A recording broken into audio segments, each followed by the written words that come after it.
Hey everyone, Josh Peck here. Colossians 1:16 tells us, "For by him were all things created that are in heaven and that are in earth, visible and invisible, whether they be thrones or dominions or principalities or powers, all things were created by him and for him." So today I want to talk about the 10 dimensions of heaven and hell, reality boundaries, parallel worlds, extra dimensions, and what all this might have to do with what we might consider spiritual existence. So in previous videos, and again, if this is, and I say this in all the videos, but if this is your first time watching one of these, it's totally fine. You don't have to watch the others to be able to understand this. It's not like a series exactly. But the information here is from my book, Quantum Creation: Does the Supernatural Lurk in the Fourth Dimension, which you can get at skywatchtv.com, or sharpeningreport.com has all the links to all the special deals where you can, if you buy that, you can get a couple other books with it and some pretty cool stuff. So go to sharpeningreport.com. Right there on the front page, you'll see it.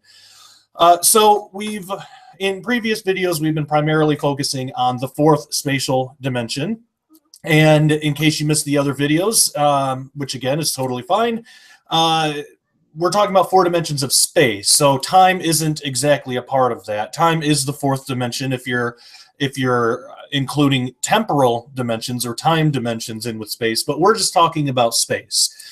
So we have the first dimension, which is left and right, second dimension, forward and backward, and the third dimension, up and down. That's the reality we exist in.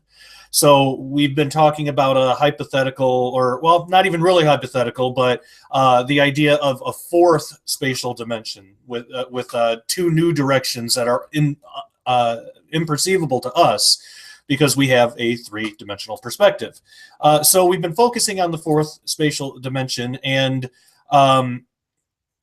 a few of its possible biblical or ancient belief systems implications related to that. So next, what I want to do in this video is, from a modern physics perspective, we're going to look at the theoretical dimensions above the 4th spatial. And now, while I maintain that at least the 4th spatial dimension is synonymous with the spiritual world, and thus just in terms of saying there is a spiritual world is a biblical fact. Now saying about the rest of the dimensions, I don't know. My best guess is yes. It's all spiritual existence, but we're speculating here. So there are minor clues throughout the Bible that could be indirectly pointing to higher dimensions above the 4th spatial, but saying that as a fact would be really speculative. So it's my position that while these topics are certainly interesting and they could prove to be true in the future, it's the best we can do for now is just allow our imaginations to wander, and we can think about the great what if questions, while keeping in mind that there's no absolute proof, scientific nor biblical, to substantiate nor debunk these theoretical answers. So we're going to be talking about primarily defining the 10 spatial dimensions proposed by modern physics. We're going to touch a little bit on the idea of time as the first temporal dimension, as I mentioned a little bit before. But we're going to delve deeper into the riddles of time in another chapter, or in another video. We're going to be dealing more with time. I'll dedicate a whole video to it. So we can start with Planck boundaries. So before we can probe deeper into what the 5th spatial dimension and beyond would be like, we should understand the meaning of the term Planck boundaries, or Planck boundaries. Planck boundaries come up time and again in various attempts to describe some of the strange properties that higher dimensions might have. Planck boundaries are actually so important that they have the potential to define the exact amount of separation between our physical world and the spiritual world. So Max Carl Ernst Ludwig Planck, that is an amazing name. He was born April 23rd, 1858, died October 4th, 1947. He made incredible contributions for physics throughout his life. And I can actually put a screen share up so you can see what he looks like. I'll do that in a second. So Planck, a German theoretical physicist, founded quantum theory in the year 1900 and actually coined the term quantum. He is also known for developing the Planck constant, which is a physical constant. It describes the quanta, or just the smallest of the small, of action in quantum mechanics. So the term quanta, it's the plural of quantum, and it defines the smallest amount of measurement possible for any given thing, like length or energy or time, any of that kind of stuff. So in 1918, Planck received the Nobel Prize in Physics for his discovery of energy quanta. And it's with the Planck constant that Planck boundaries can be determined. So as soon as I can figure out how to do so here, I will turn on screen share so you can see what this guy looks like. There we go. That's Max Planck in 1933. And again, this is my book, Quantum Creation. You can see up here, does a supernatural lurk in the fourth dimension. This is a PDF, which is also available if you want that. Again, sharpeningreport.com. So the Planck constant is so important in reconciling modern physics with the Bible because it shows there is a type of natural measurement scale in which everything within physical existence adheres. We can actually determine the units of measurement God used to create the universe. And having this scale is comparable to possessing God's personal tape measure or thermometer or stopwatch, and anything that measures anything, basically. The Planck length is also important to modern quantum physics because it is the only length that could naturally appear in a quantum theory of gravity. Gravity is connected to the shape of space. But for our purposes here, you only need to know that the Planck length, again, the unit of measurement in God's scale, it's incredibly small. It's actually subatomic, and it's so incredibly small that it's nearly impossible to fathom. I'm actually going to keep screen cap up here so you can see some of these numbers because this is interesting. The Planck length is 1,000th of a millionth of a trillionth of a centimeter, which is completely unimaginable. It is usually represented as 10 to the negative 33 centimeters in size, which is about 24 orders of magnitude smaller than an atom, 19 orders of magnitude smaller than a proton. Hang with me, I promise. I don't want to lose you here. We're not going to be talking about math throughout this whole video, but there are different ways that we can put this into perspective. But if you look down here, we have footnote 49, 10 to the negative 33, or 10 to the negative 33rd power. It's an expression of scientific notation, which if we can remember from high school algebra and things, it's just an easier way to express really large numbers. So when a number of 10 has a negative exponent, and an exponent is that little number above the 10 there, it indicates a decimal number. So 10 to the negative 33 is the number, this thing right here. So you have 33 zeros and then a 1, but there's that decimal because it's negative. So a number with a positive exponent, again, that little number above the 10, that's an exponent. It's just a big fancy word, but we don't need to be afraid by it. And trust me, I hate math probably more than anybody else out there that's watching, so we're not going to spend a whole lot of time on this, but this is interesting. The positive exponent indicates how many zeros come after the 1. So 10 to the 33, or 10 to the 33rd power, would just be a shorter way of writing the number 1, whatever, with 33 zeros at the end. Now, an order of magnitude is a factor of 10, so a 0. So 24 orders of magnitude is 1 with 24 zeros after it. Or 1 trillion trillion, or 10 to the 24th, a number 1 with 24 zeros after that. Okay, if you're still with me, we're going to get away from all the math stuff and move on to some of these pretty amazing implications. So this here is from Wikipedia. It says, the size of the Planck length can be, and again, the Planck length is the absolute smallest measurement of length possible. You can't cut it in half. You can't get any smaller. And we will get into why that is in a minute.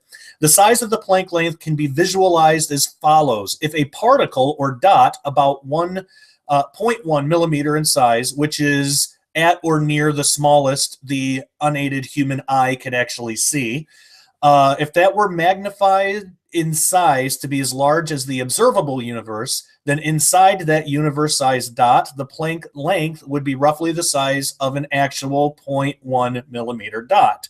In other words, the diameter of the observable universe is to within less than an order of magnitude.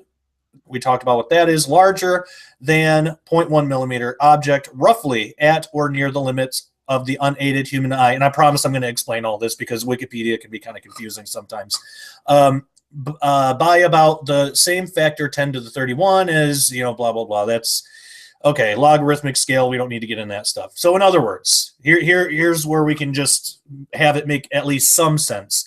If you were shrunk down to a Planck length, that size, the diameter or how long the period at the end of this sentence would be, so this little thing right there would still be, it would be about 3.5 times longer than the diameter of our observable universe. So if you were shrunk down to the Planck size, that little dot would be 3.5 times larger than what our universe, our observable universe, is to us. That's how small the Planck length is. So not only did God create things so large that because we can't even really conceive of how big the universe is, even the observable universe, it's so ridiculously big, we can't fathom it. So not only did God create things so large that we don't know exactly where they end, like the universe, but he also used a scale with units of measurement so small that we have trouble even fathoming it. So that's really mind-blowing stuff. Now, what's really interesting about the Planck length is what happens when something even smaller is attempted to be considered. And this is why you can't go smaller than the Planck length. You can't have half Planck length. Physicist Lisa Randall actually explains in her book, Hidden Dimensions, phenomenal book. I highly recommend it. She's a talented writer and a brilliant physicist. But so she says in her book, the Planck length, or Planck scale energy, the energy needed to explore the Planck scale length, is exactly the energy at which gravity is no longer dismissible as a feeble force. At the Planck scale length, gravity cannot be ignored. In fact, at the Planck scale energy, gravity constructs barriers that make conventional quantum mechanical calculations impossible. Basically, physics breaks. Anything sufficiently energetic to probe 10 to the negative 33 centimeters would be snapped up into a black hole that imprisons whatever enters. And then there's the information on our book there. But so nothing smaller than a Planck length is possible because it would require energy larger than what's calculably, fathomable. So basically, there's a barrier in place there. Anything smaller than Planck length, you just wouldn't be able to. There would be a black hole, and it would collapse. So just can't do it. Now, while most measurements corresponding, and this brings us to Planck energy, while most measurements corresponding to the Planck constant are incredibly small, like Planck length, Planck mass, Planck time. There is actually an indivisible unit of time, which is interesting, and we'll get into that later on, either in this video or another one. The measurement of energy at the Planck scale is actually incredibly large. Planck scale of energy is around, here's the scientific notation again, 1.22 times 10 to the 19 GeV. So in that equation, GeV represents giga electron volts, or 1 billion electron volts. And an electron volt, which is usually represented as EV, it's a unit of energy equal to approximately 1.6 times 10 to the negative 19 joule, and a joule is represented as a J. Okay, so all that aside, by comparison, here's how we can understand this. One 100-watt light bulb turned on for 1 minute equals about 6,000 joules. Now, we measure watts is equals to joules per second, so 1 watt is equal to 1 joule per second. So 100 watts equals 100 joules per second. So what we would do is just multiply 100 joules per second by 60, because there's 60 seconds in a minute. You arrive at 6,000 joules for 100 watts at 1 minute. So it's a lot of numbers and stuff that we don't really, it's not super important, but if in case you're interested in stuff like that, this kind of helps us get our heads around it a little bit more. So All that being said, the Planck energy scale, it's incredibly large, and with numbers such as this, it begins to make sense why such an extreme amount of energy would be needed to probe the Planck length, and why that would result in a black hole. Because, again, it's a lot of energy already, but it's being focused down to such an incredibly small area. It's kind of like, you remember when you were a kid and you would burn ants with a magnifying glass? You know, you're focusing all the energy of the sun, which normally just creates a nice day and it's beautiful out. But when it's all focused and concentrated into one area, you can scorch ants and torture insects and stuff. So it's kind of like that. It's a lot of energy being focused way down to the Planck length, and it's just so much energy in such a small amount of space that it creates a black hole. So that's why you can't have anything smaller than the Planck length. So a similar result is theorized when dealing with mass on the Planck scale. Planck mass is the maximum allowed mass for quanta, or, you know, the smallest of the small. So in other words, it's the most amount possible for the smallest thing possible. This type of mass isn't as impossible to imagine, although the actual size of quanta can be. Like for a photon or something, if we try to think about how small a photon actually is, that's kind of impossible to imagine. So unlike all other Planck base units and most Planck-derived units, Planck mass, it has a scale more or less conceivable to humans. It's expressed as 2 point, blah, blah, blah. You can look at it yourself if you're interested. Kilograms. But basically, it's about the mass of a flea.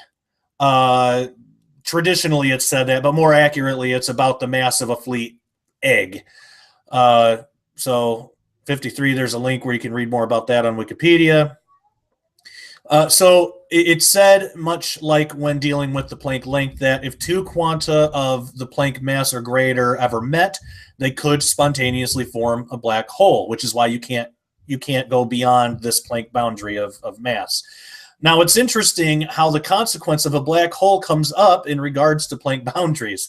It's almost as if black holes are a natural type of fail-safe system that God put in place to keep our reality within the appropriate boundaries necessary for physical reality to even be possible. I find that really interesting, that there are these boundaries, and there's always the consequence of a black hole or something like that. Now that brings us to the last Planck measurement that we're going to look at in this video, that of time. Now this is really cool, Planck time. It's measured as the time required for light to travel the distance of one Planck length within a vacuum. So you have one photon traveling the Planck length, and a photon is much bigger than the Planck length. So it just barely shakes, to even get to the Planck length. But it's the time that it takes a photon to travel that distance within a vacuum. So whether it doesn't have to go through anything. This is the absolute shortest amount of time that's possible. It equates to be about 5.3912 times 10 to the minus 44 seconds. Which you could just say 10 to the minus 43 seconds. Now, that's an incredibly short period of time, and one that is inconceivable for our human minds, and one that's far from observable. We can't observe it. We can't think about it. We don't know anything about it. It's way too short. But to put that in perspective, as of May 2010, the smallest time interval ever directly measured is 12 attoseconds, 1.2 times 10 to the negative 17, which is about 3.7 times 10 to the 26 Planck times. So 3.7 with, 26 zeros at the end of it. That's how many Planck times is the shortest that we've been able to actually observe or measure. So that's insane. I mean, we can't even think about that. And there's an article here if you're interested. There's an article you can read about that, and there's more here at the Wikipedia page for Planck time. Now, there are deeper implications of Planck time that could be discussed, a lot of them, but for our purposes here, it's only important that we know what this shows as time being quite different than what we may have imagined. Normally, we would think of time as a constantly flowing river, but in reality, time is more like a film strip or a stack of photographs. Each snapshot encompasses the entire physical universe representing 1 Planck time. So our journey through time is nothing more than quickly flipping through these snapshots. Every passing second is made up of billions and billions and billions and billions of Planck time snapshots. So in fact, there are actually more units of Planck time in 1 second than there are seconds contained in the 14 billion years since the scientifically proposed beginning of the universe. And of course, I put a footnote on that because I know, though I am only using this as an example, I feel it's important to point out that I do tend to favor the side of young Earth creation, which states God created everything roughly 6,000 years ago within 6 literal 24-hour days, at least the time that he created Adam. Now, what happened before that is up to debate. Now, I'm not dogmatic on this belief. I believe old Earth creation is a valid viewpoint for Christians to have, should they choose. Personally, I see more biblical and scientific evidence pointing towards a young Earth. However, I do not believe this should ever be a point of contention or cause division within the church. And when I say young Earth, I mean from the point of the creation of Adam. So there are young/old Earth models that talk about, Adam was created 6,000 years ago in the garden, but there might have been an angelic kind of deal, like David Flynn stuff. There was a possible angelic civilization before that could have gone on for a long time. So anyway, so I don't want to get too off track on that. But when we really think about how constraining time is, it can help us put in perspective the biblical notion of God existing outside of time, though he does choose to enter the boundaries of time here and there. And his ability to see the beginning from the end, the ultimate beauty of his creative nature. 56, Isaiah, that comes from Isaiah 46, 9, 11. So I'm going to take it off screen cap here so we can talk about higher dimensions. Are they rolled up or infinite? So again, we talked about a lot of numbers, and hopefully that didn't throw anybody off. It can be confusing, sort of, but the implications are pretty amazing, especially that time. It's not just this flowing thing, it's jagged. It's one snapshot after another of the entire universe, just kind of like a film strip. It's weird to think about. Okay, so higher dimensions, are they rolled up or infinite? Now that we have a basic understanding of some of the more fundamental qualities of Planck boundaries, we can start to look at higher dimensions from the scope of modern theoretical physics. There's 2 primary beliefs about the capacity and location of higher dimensions. The first one states that spatial dimensions, and again, we're not talking about time, this is just space. Spatial dimensions above the third are sort of rolled up, and the second states that they might be infinite in size. I don't necessarily agree fully with either of these, but I think that they both have aspects that are possible. Now, the idea that a higher spatial dimension could be rolled up, it's not exactly new. Actually, Theodor Kaluza, he was a German physicist and mathematician who came up with what's known as the Kaluza-Klein theory, or KK theory. And that theory uses 5 dimensions, 4 of space and 1 of time, to mathematically unify the force of gravity with the force of electromagnetism. So that theory was first published in 1921. It would later pave the way for modern-day string theory. In 1926, Oscar Klein proposed that the 4th spatial dimension is curled up in such a way that if a particle were to travel along it, the particle would end up right where it began. And here's an explanation. Think of some imaginary people living in line land. Now, we talked about Flatland in other videos, a hypothetical 2-dimensional universe. Like if you had like a piece of paper. Well, I don't want to use that. Let's use a playing card. If you had a card like this is Flatland, and you have Flatlanders living on it, and they exist, but they don't have up or down. They just have left, right, forward, backward, no up or down. So imagine a 1-dimensional universe called line land.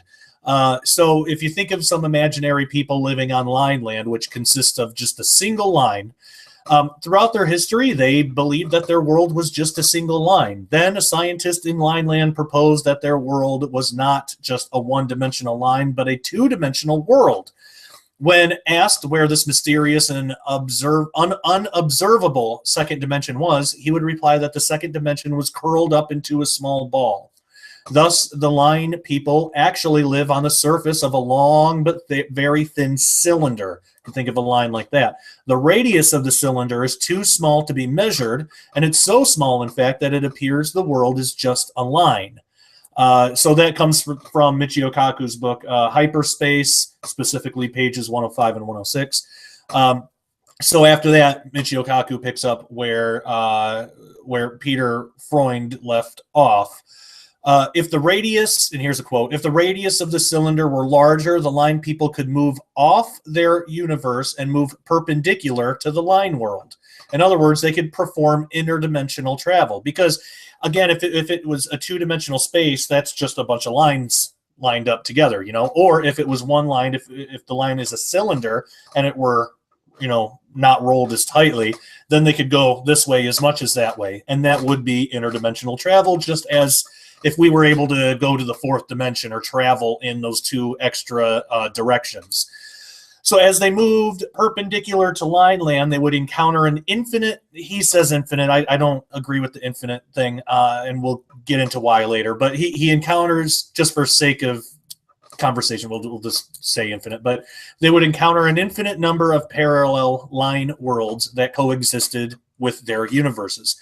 The reason that I don't believe in the whole infinity thing is because these lines would be the Planck length, you know, and actually extra dimensions are allowed a width, you know, like if this is a true two-dimensional plane, it's still allowed to have a width, but it's the Planck length.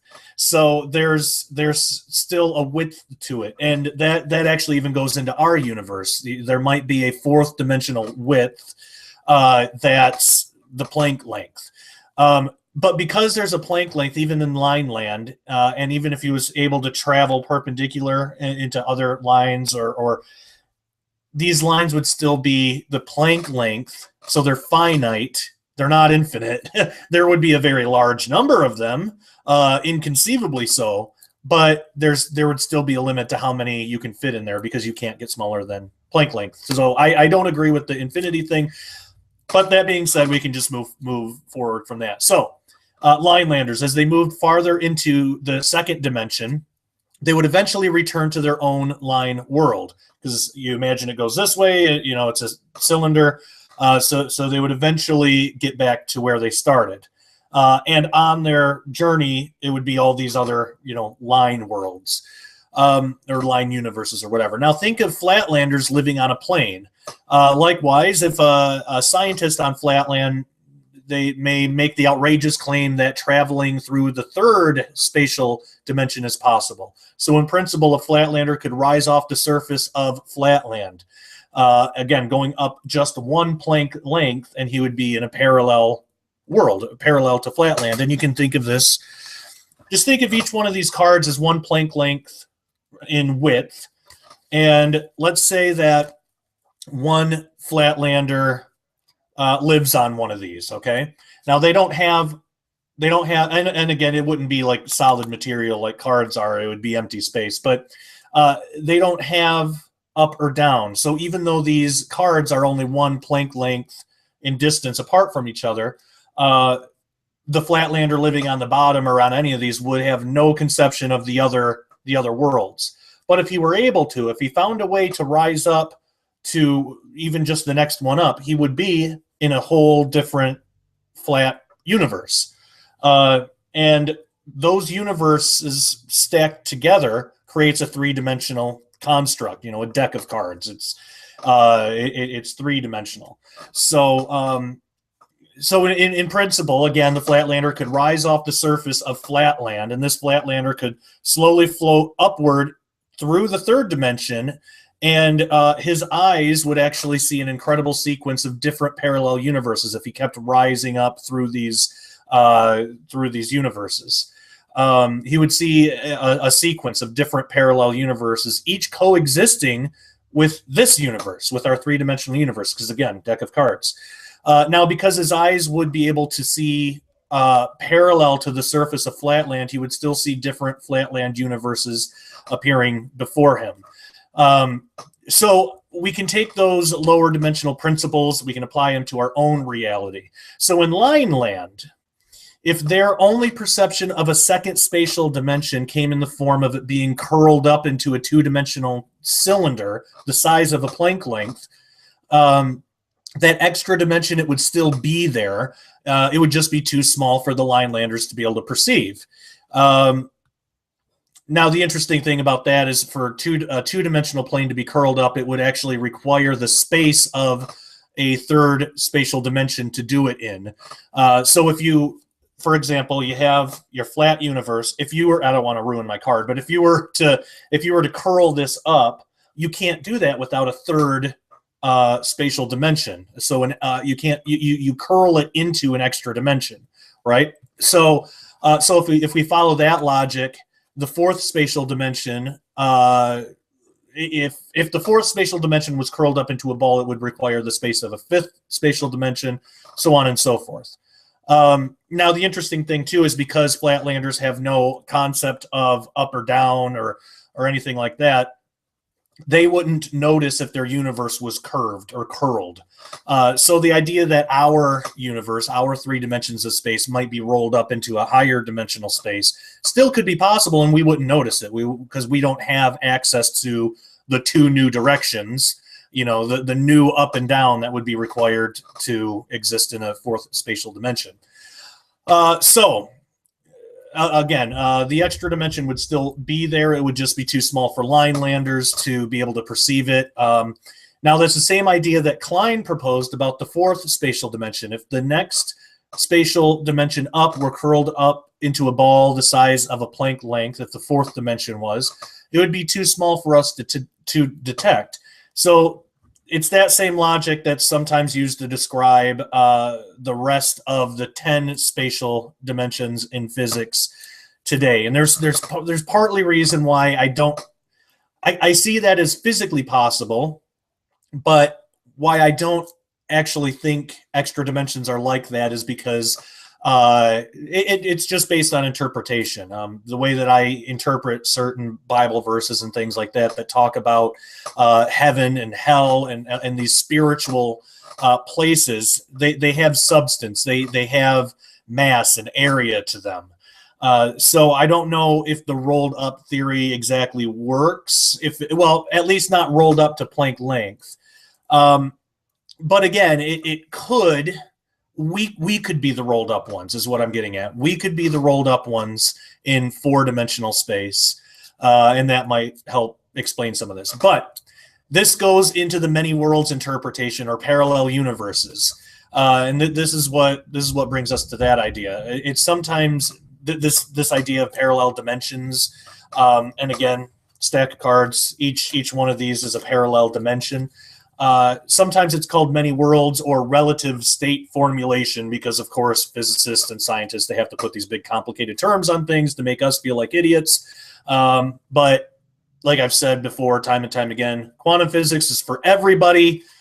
You don't have to be smart enough to get it, But anyway, it was an American physicist, Hugh Everett III, who actually came up with the original relative state formulation, or the idea of parallel universes in 1957.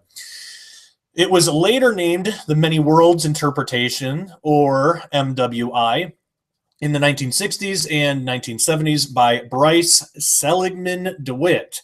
So I wonder if there's any relation to James DeWitt, the host of the Sharpening Report on this channel. That's interesting.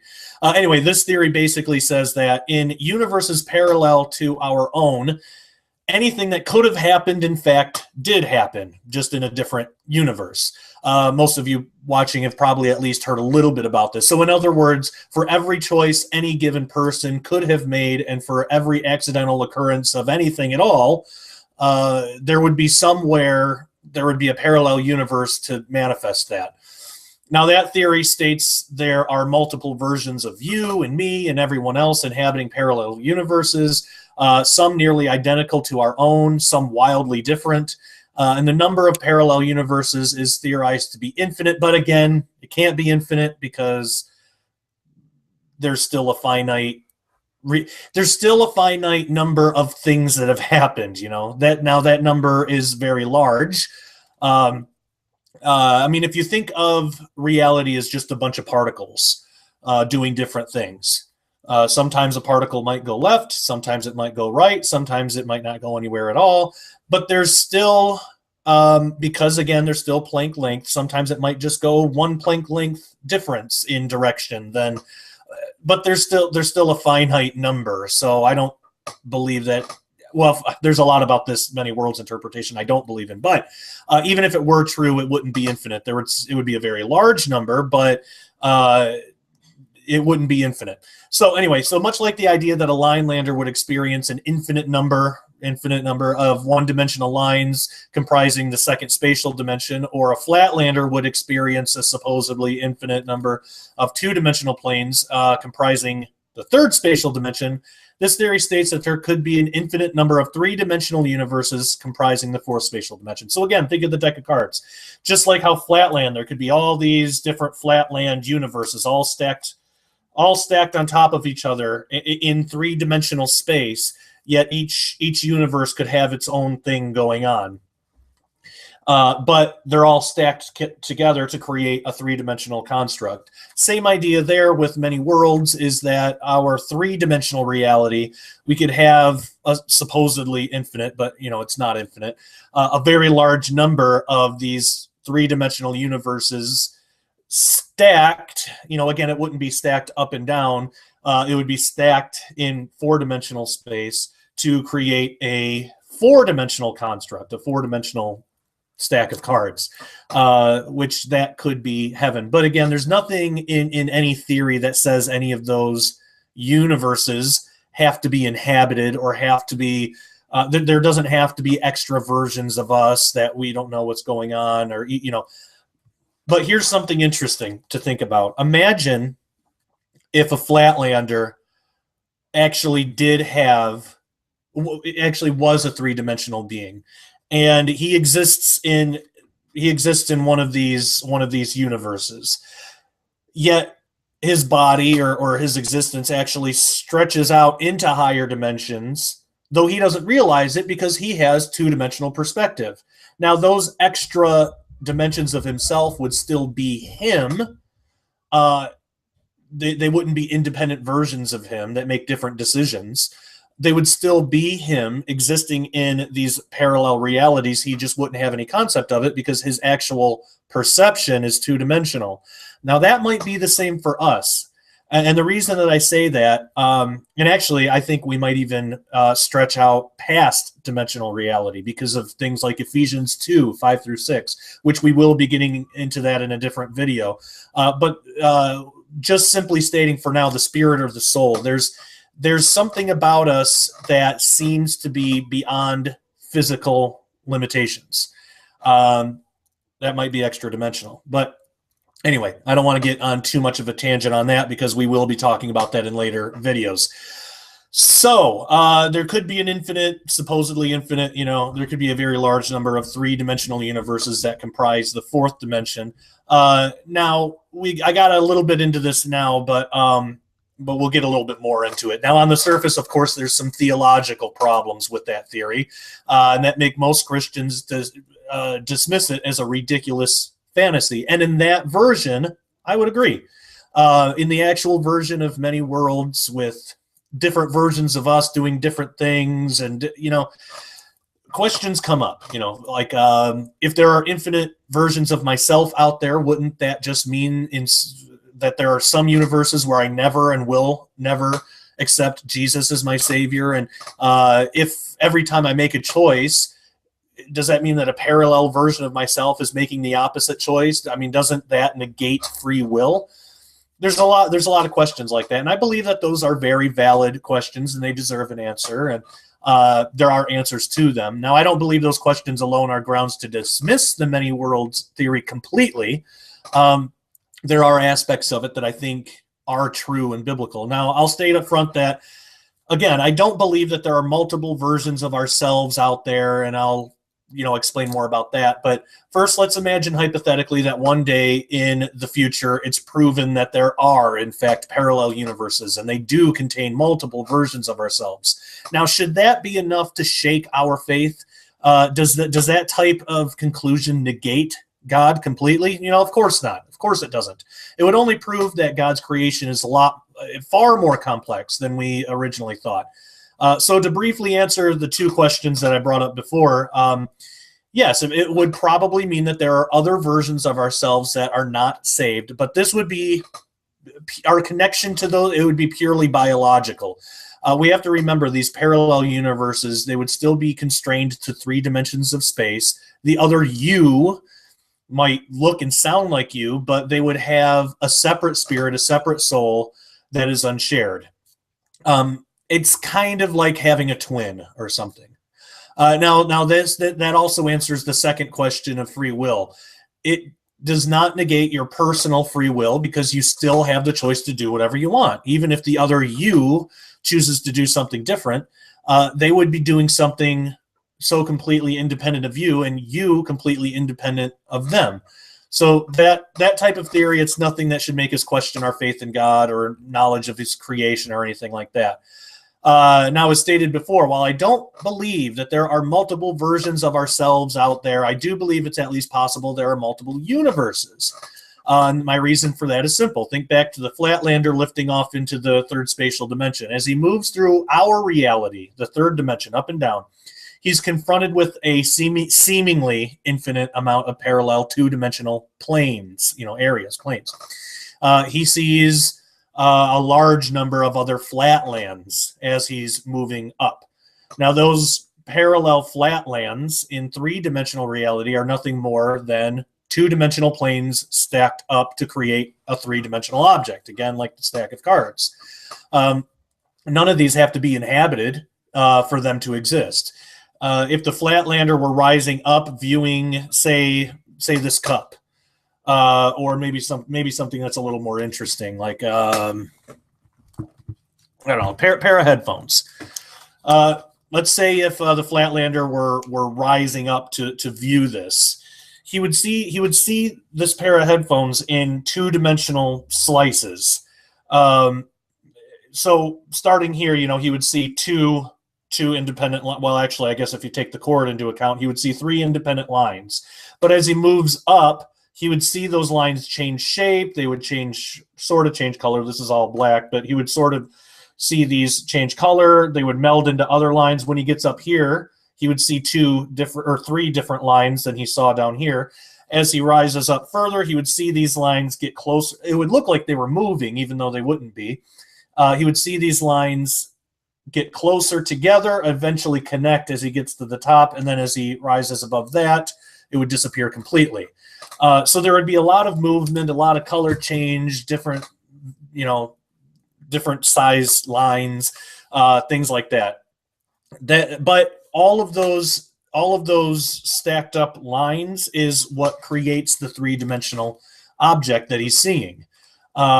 So all these different universes, parallel universes, they all actually exist together to create three-dimensional reality. So the idea is that three-dimensional reality might be like that. We might just be one of many three-dimensional universes that comprise objects or things in 4 dimensions of space.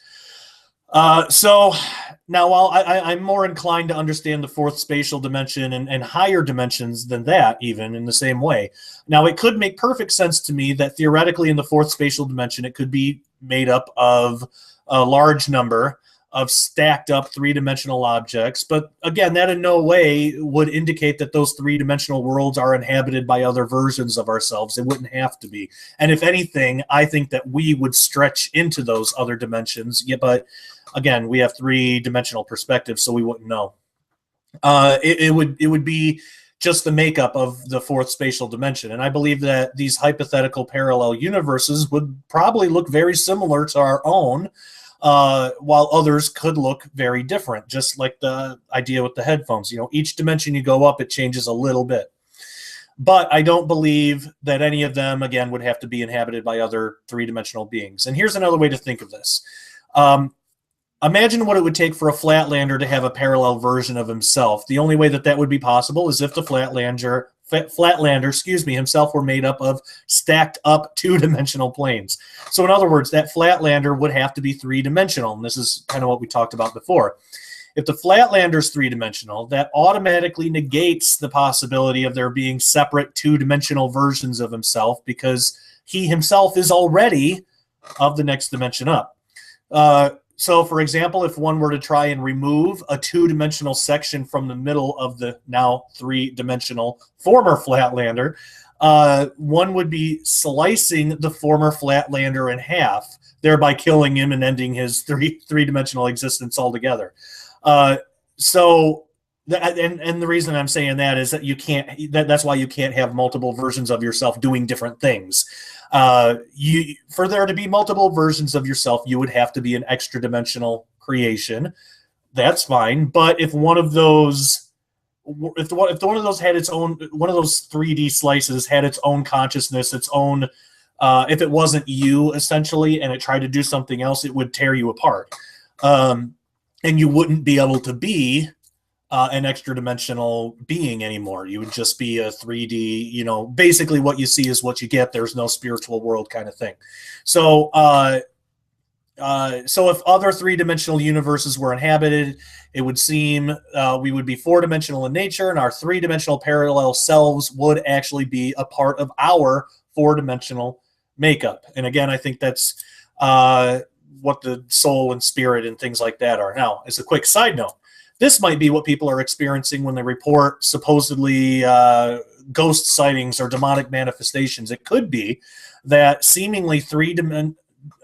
seemingly three-dimensional form is actually just one cross-section of their four-dimensional body that's seen briefly in our dimension. That also might help what Paul meant when he wrote, Satan himself is transformed into an angel of light. That's 2 Corinthians 11:14. Now, of course, that's just speculation, but it's interesting to think about. Now, there's another version of Many Worlds that states all of the infinite versions of ourselves actually exist in our own universe.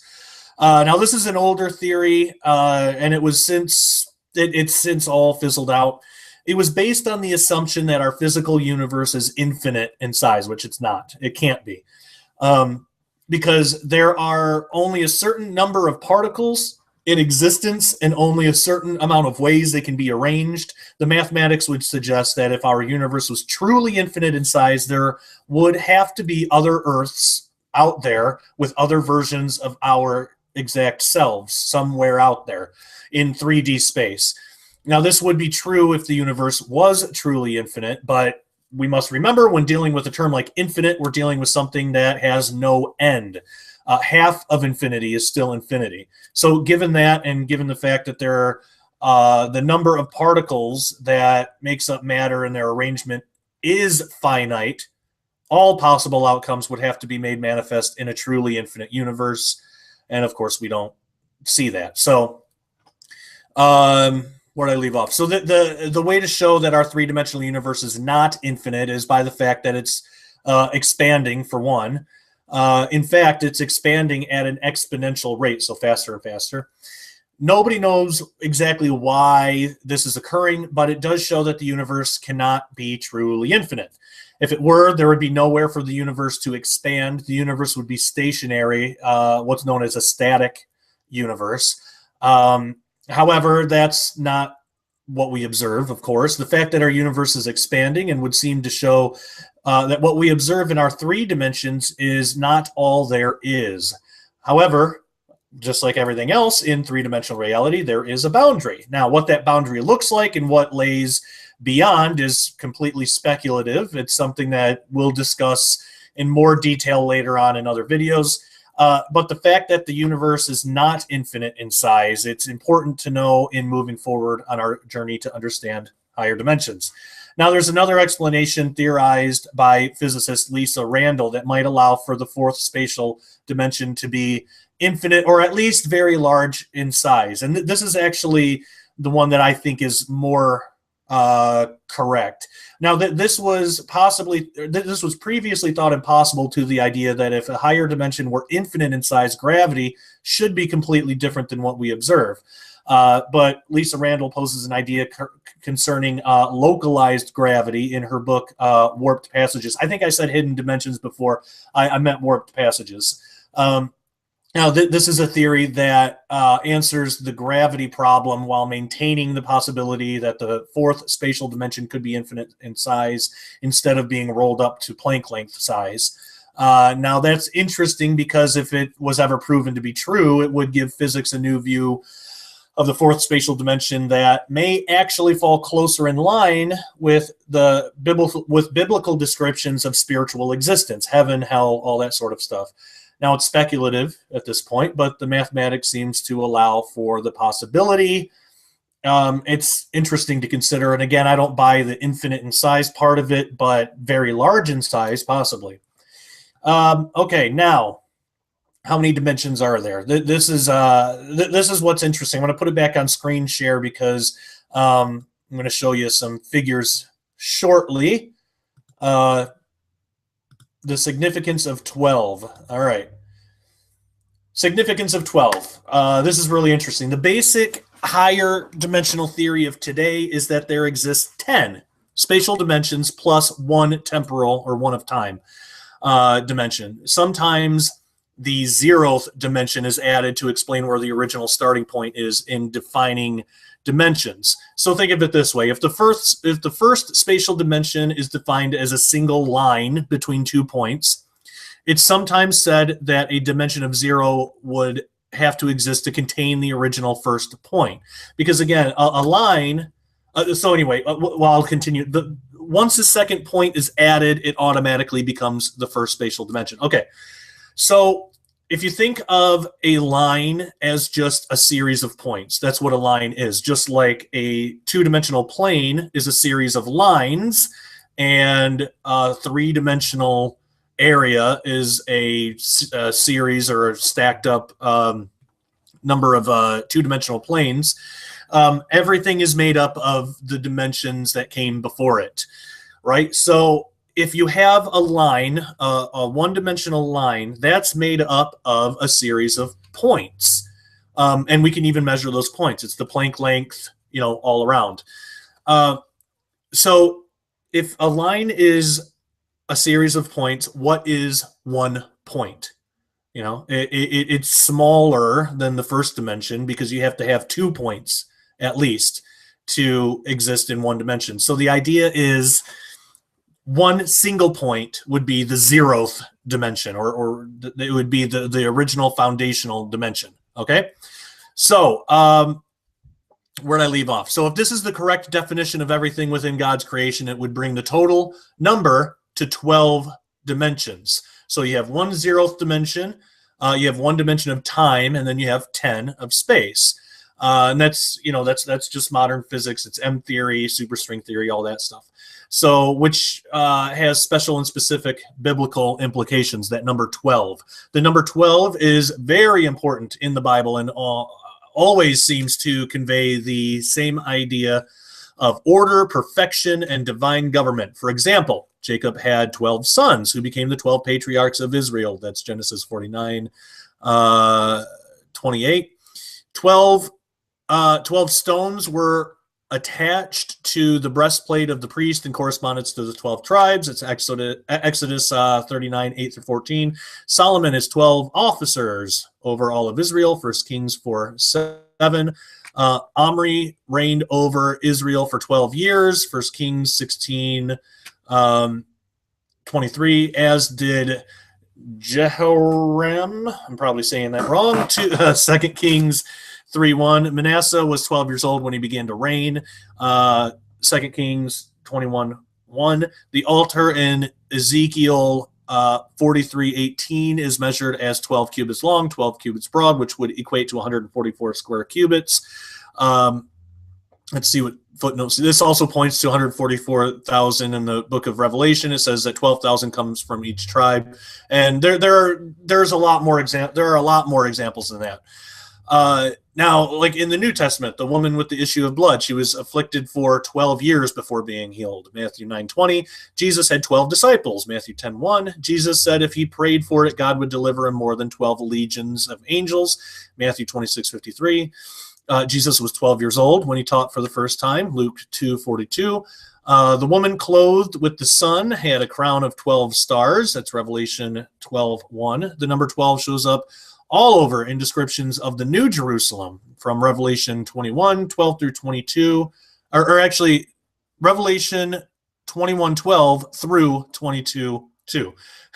All right. Now, of course, there are many other examples we could look at, but that's more than enough to show the significance of the number 12 and what it means in the Bible. So given this, it would make biblical sense if there are 12 dimensions in total. 12 shows perfect order. Being that we are talking about God's creation and the fact that it was good before sin was introduced, from Genesis 1:4, it would be reasonable to assume that God would have created everything expressing a perfect order. Now, of course, this strays from what we can consider as biblical fact. It falls more in line with speculation, but if true, it could help explain some things and show that God's creation is more expansive and far more amazing than we originally may have thought. Okay, so imagining the spatial and the temporal. Hopefully you're able to see this. I'll explain it. Figure 21, the example to the left shows how time is sometimes seen as a separate type of dimension from the 10 spatial dimensions. However, a more accurate portrayal might be the example to the right that shows time integrated into the spatial dimensions with the zeroth as their foundation. And I'll go right back up to that in a second, but let me explain it first, and then we'll look at that again. So there's an alternative method of visualizing higher dimensions that may prove useful. And this method comes from visualizing all the dimensions as stories of a building, which is that figure that we'll look at again in just a second. In most instances, time is seen as a completely separate type of building, only 1 story high next to a 10-story tall building. 64, of course, this is done only in principle. As Einstein showed, time is generally accepted as being woven into space, known as space-time. In trying to define dimensions, however, time is sometimes seen as a separate type of dimension than that of space. Other times, they are referred to as space-time dimensions, in which case there would be only 10, such as in The Hidden Reality by Brian Greene, pages 96 through 97. Okay, so let's get back into it. So this is how it's usually kind of seen. This one right here, where you have a stack of 10 stories to a building. These are all dimensions of space. Then next to it, you have 1 dimension of time. You know, they're a lot of times they're seen as separate things. However, if we are to think of time as an attribute of every spatial dimension, and think about it, time is the same in the first, second, and third dimension. So, you know, wouldn't we assume it might be the same in the rest? Possibly. So if we were to think of it as time as an attribute of every spatial dimension, we could think of time as like an elevator shaft that connects all of the spatial dimensions.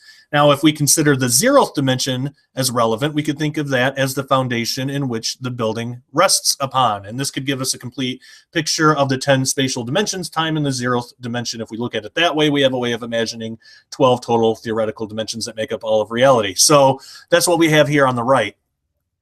So this here on the left, that's kind of sort of the idea most people have, but I think more accurately here on the right, this would be the way. Down here, you have the foundation that this building is built upon. That's the 0th dimension. Then you have every floor here, 1 through 10. These are all spatial dimensions, but connecting them all, woven into them all, is like an elevator shaft. That would be time. So I think this model is a little more accurate and can kind of help us explain how these things might work. And again, it's just a thought exercise. It's not like a literal thing, but we can think of dimensional reality, everything that God created, as being like this. So this is God's creation, essentially, every dimension of it. Okay, so of course, question comes up, where is God in all of this? God himself was present before anything else, which that term before time, you know, it's not exactly accurate because before is a description of time. So how can you have before time? It would probably be more accurate to say outside of time. But Anyway, he created everything, including all conceivable dimensions, and this would mean that God would have to be outside of his entire 12-dimensional system. Now, God does not originate from any dimension. He created all dimensions. He has the ability to enter any dimension at will. So to ask what dimension is God in, it kind of misses the entire point. God's outside of all time and spatial dimension. Heaven, on the other hand, being a part of God's creation, might exist in one of the higher dimensions, or actually probably is comprised of all the dimensions, but that, of course, is speculative. So learning these things and trying to imagine them is, at the very least, a fun exercise in bending the mind to consider things that we don't observably encounter or interact with on a day-to-day basis. Here, I'm just going to take it off screen share while we conclude here. It's a good exercise in asking questions. I really believe that God does want us to ask questions. I don't see anywhere in the Bible where he discourages people when they ask him questions. Actually, a lot of times he'll answer questions. He even asks questions himself for our benefit, for our learning. So I think that looking at these things, it's a fun exercise in bending the mind to consider things we don't observably encounter or interact with on a day-to-day basis.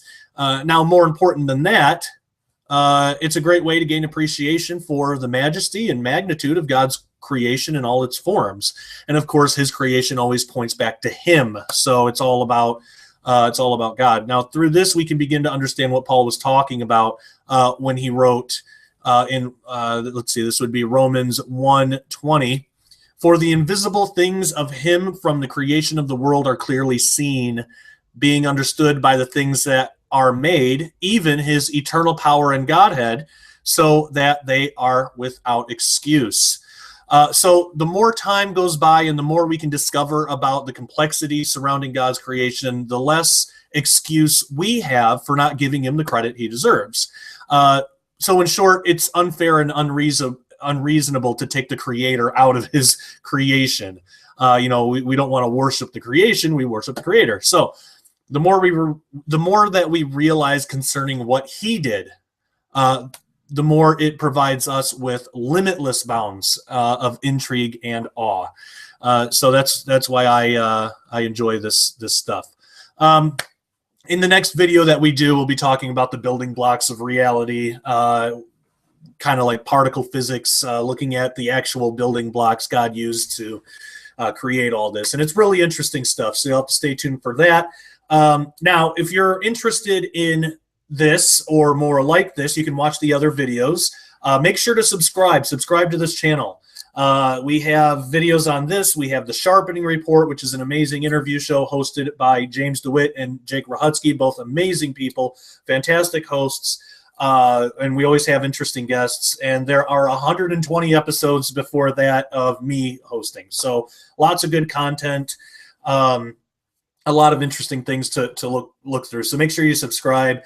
And if you are interested in more about this, you can watch the other videos and you can get my book, Quantum Creation. Does the supernatural lurk in the fourth dimension? And again, go to sharpeningreport.com for that. I have a collection right on the homepage of there's different deals that actually Skywatch TV is putting out where you can get Quantum Creation and Cherubim Chariots at a discounted price as like a package deal. Or if you want, there's a deal that has Quantum Creation, Cherubim Chariots, which are my two books. It has the Best of Into the Multiverse DVD set, which is a TV show I host with my wife, Christina Peck, that is about this kind of stuff. Also, make sure you go over to the Into the Multiverse YouTube channel and subscribe there. It has that, and then it has the Coming Technocalypse MP3 disc, which is about 5 hours of content that I put together with Doug and Joe Hagman of the Hagman and Hagman Report. Excellent guys, great friends. But it's just information about where the future is headed if some of these when some of these quantum technologies are developed, such as quantum computing and artificial intelligence, more things about CERN. Also, Tom Horn and I, Dr. Thomas Horn and I, have a book coming out very soon. It is set to be released November 15th. It's called Abaddon Ascending. It's all about CERN and the Bible and Apollyon and, or Abaddon.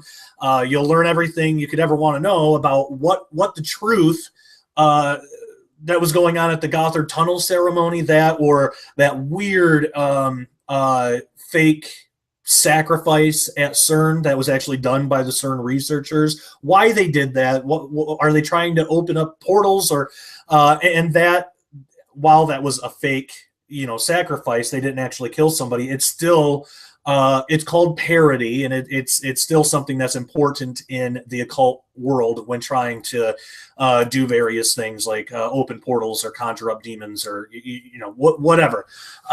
So there's a lot of information about that. So Tom and I put this book together. I think it's something that every Christian should read. Of course, maybe I'm a bit biased because I helped write it, but it is really important because there's a lot going on behind the curtain of quantum physics research that Christians should be aware of. It goes back to this idea of how, like I said earlier in this video, there's nobody that's too stupid to understand the basic concepts of quantum physics. That's a lie from the enemy. I mean, and not every physicist and scientist, they're not all like this, but a lot of them have put forth this idea that only they can interpret science. We shouldn't even try.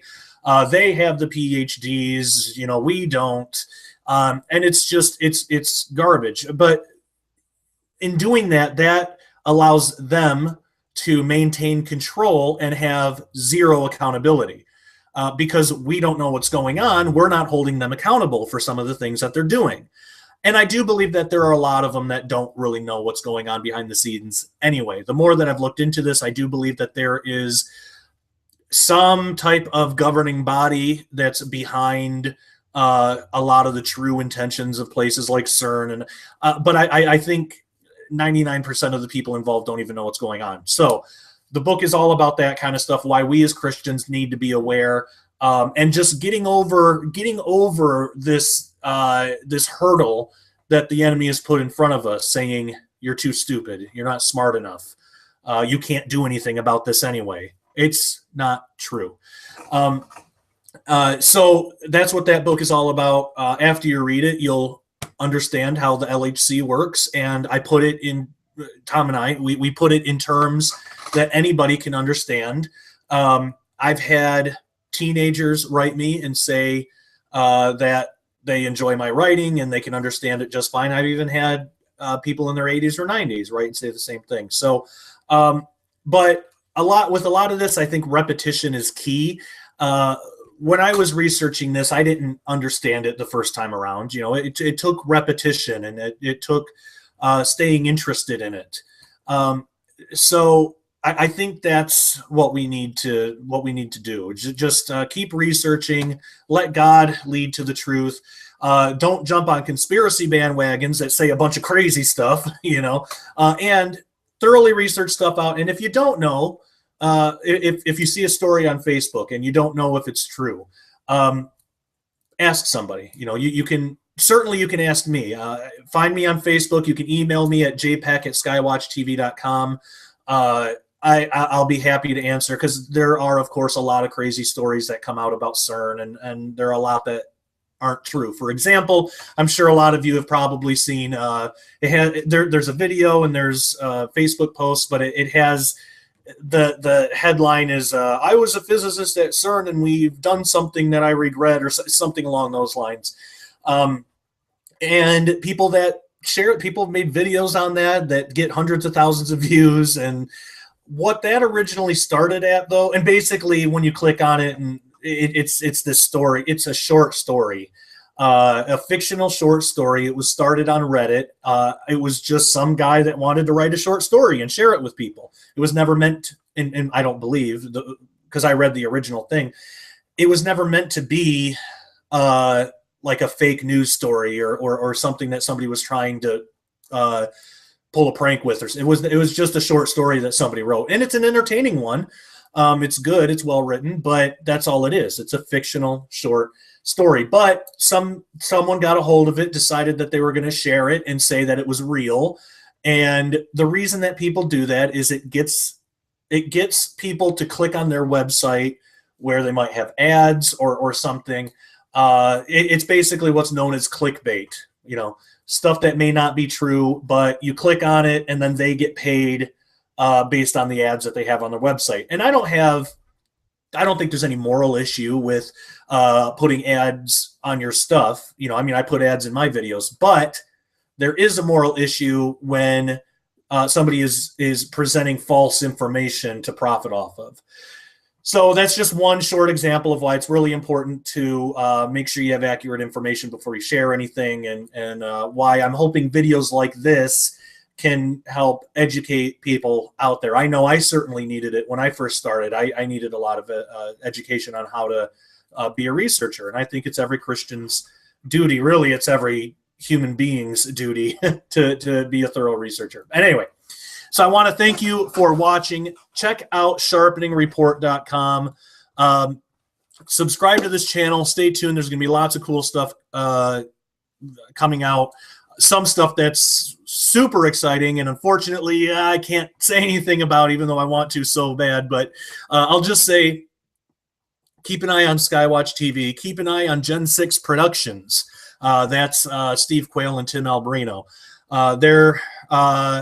That's all I can say. But thank you for watching, and until next time, take care and God bless.